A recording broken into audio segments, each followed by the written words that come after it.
কুষ্টিয়ার দৌলতপুর সীমান্তে ভারতীয় হনুমানের উৎপাত, বিস্তারিত সোহেল রানা হাওলাদার এর প্রতিবেদনে। ভারত বাংলাদেশ সীমান্ত দিয়ে আসছে এসব হনুমান। বাংলাদেশের বিভিন্ন অঞ্চলে এসে করছে বংশবিস্তার ও সাধারণ মানুষের ঘরবাড়ি ও ফসলের মাঠ ও আম কাঁঠাল সহ বিভিন্ন ফসল বিনষ্ট করেই চলছে। হনুমান গুলা এখানে যে উৎপাত করে আসলে কতদিন ধরে আসলে এই ঘটনাটা দেখতে পাচ্ছেন? বছর দুই হলো। বছর দুই। কতগুলো হনুমান আছে? তা কিছু না হলে 100 হবে।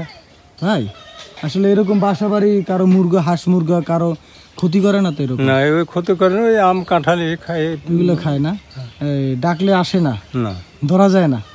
ধরার চেষ্টা করেন না কখনো? ধরার চেষ্টা কি করবি? মানে আপনি কিভাবে মানে কি মনে হয় এটা কোথা থেকে আসছে এই হনুমান? এটা মনে হয় ভারত থেকে।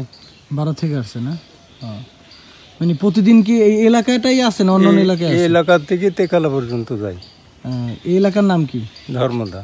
ধর্মদা থেকে তেকালা পর্যন্ত। তেকালা পর্যন্ত না? ধন্যবাদ আপনাকে।